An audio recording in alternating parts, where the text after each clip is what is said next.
Hey, I don't know if you know me already, but my name is Paige. I've been doing interior design of some sort for over 10 years now, and I've had a lot of bumps in the road, or I guess maybe we'll call them learning experiences along the way.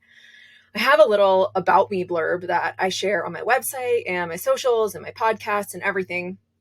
So you may know some of this already, but my family and I travel the world full time. I do all of my work remotely, and the income from my online business is enough that we can achieve this without my husband having to have an additional job. So I usually share with the world that we decided to start on this path because 3 years ago, we were in that typical position of realizing that we were working towards life goals that didn't actually align with what we wanted as a family. My husband, Justin, was working a super unfulfilling job where he never got to see us or the sun, um, or really got to do very much outside of work. So we were always looking forward to that like elusive 2 weeks of freedom per year.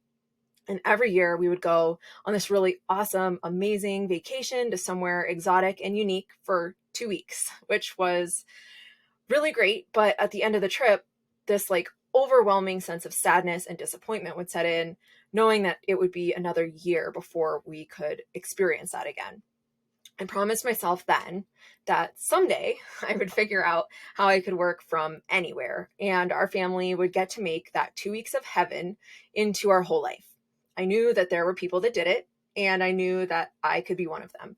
I've always like really firmly believed that if it can be done, it can be done by me. And I believe that for every one of you as well, just so you know. And you guys, that is exactly what I have done. It still blows me away to this day, and it's what I want to share with you as well. So that whatever that elusive 2 weeks of freedom is for you, you'll be able to achieve it also. But there's one other thing that I wanted to share with you here today also, and it's something that I haven't talked about anywhere else online to this point, and that is one period of time when things went really south for our family, and I actually had no choice but to figure this all out. So this is something I leave out of most interviews and blurbs, um, because it doesn't really fit into that neat little story box and it requires a lot more explanation. But it's a story of failure and of fear and of honestly thinking that we had chosen freedom, but it was the wrong decision. So here's a story. When my youngest son Jude was born, my husband Justin took 2 months off from his job at the power plant using FMLA. And we decided to do something crazy and go on a trip to Alaska, which we love and it holds like a very special place in our hearts. So we decided to go for a month. And while we were there, we had an amazing time. Like we just were so happy being together and spending our time together. And we knew like that's what we needed to be doing, was just living our lives together. So also while we were there, we met a couple who owns a lodge and we really hit it off with them. And we stayed in touch after we got back, and they ended up asking us if we wanted to come back and run the lodge. They promised a lot of amazing things, including 3 months off per year so that we could travel, which is something we were so excited about because at that time we only had that 2 weeks of PTO. So we made a crazy decision. Justin put in his notice at work and we got our house ready to sell.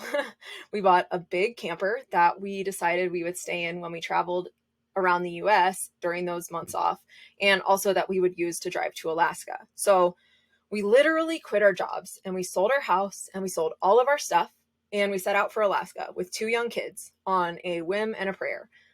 You guys, we drove through the Yukon at the beginning of April through blizzards and negative temperatures. And more importantly, this was also during COVID. So crossing the border was really, really difficult. And there was no one else on the road. And it was just like absolutely wild. It was insane.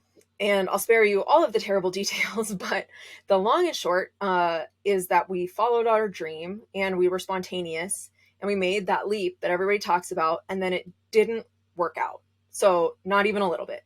The job, we came to realize less than a week after moving heaven and earth to arrive on schedule, was nothing like what they had promised.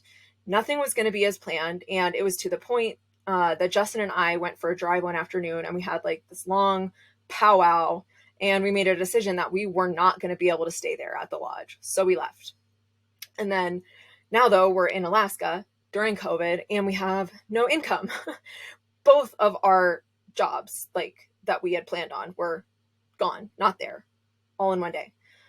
So we considered just like throwing in the towel and heading back to the lower 48. And we even started looking for job postings there and stuff. But I wasn't ready to give up. So I told Justin, I said, like, just give me a little bit of time. Like, I'm going to try to figure this out. And I've been thinking for a long time about virtual design and how it could be done.